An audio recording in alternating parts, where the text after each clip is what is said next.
Greetings everyone, this is MegaPurrV here to talk about Lost Light Issue 11, the second part of the Mutineers trilogy.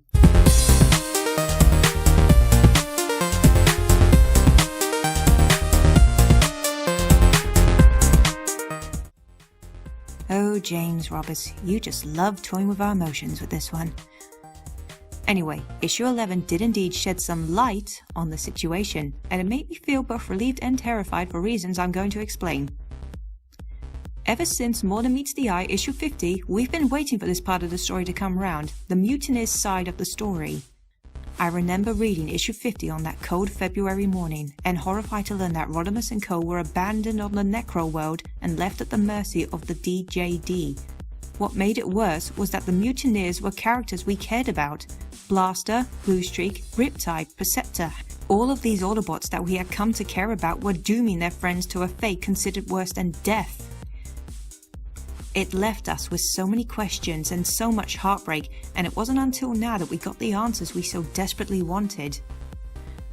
The part that made me feel relieved and a little sad was that the majority of the crew were indeed unaware of Getaway's true plan. In fact, Getaway recruited the well-loved Thunderclash into his plan to ensure he'd get the supporters he needed for his takeover of the Lost Light. During Getaway's call to Rodimus on the Necro world to announce the mutiny, he said things that surprised the rest of the Mutineers, such as the use of the nudge gun and the visitors Rodimus was going to expect. Getaway assured them that it was just a galactic council coming for Megatron, and that the rest of them would be left alone.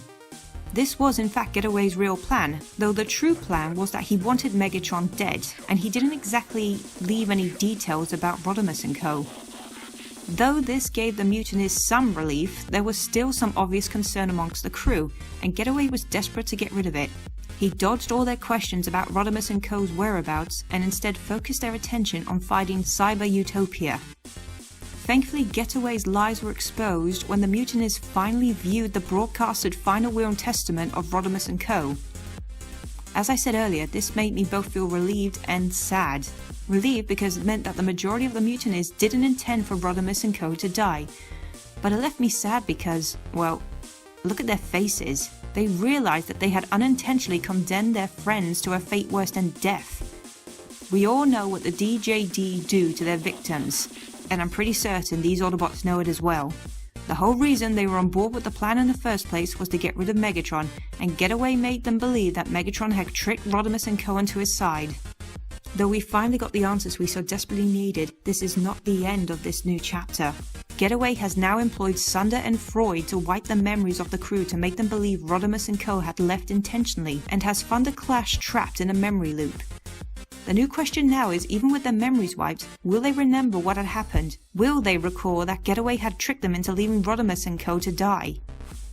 There are other things in this issue I want to talk about, but I'll save that for another episode. What did you guys think? Are you happy that the Mutineers were not part of the plan?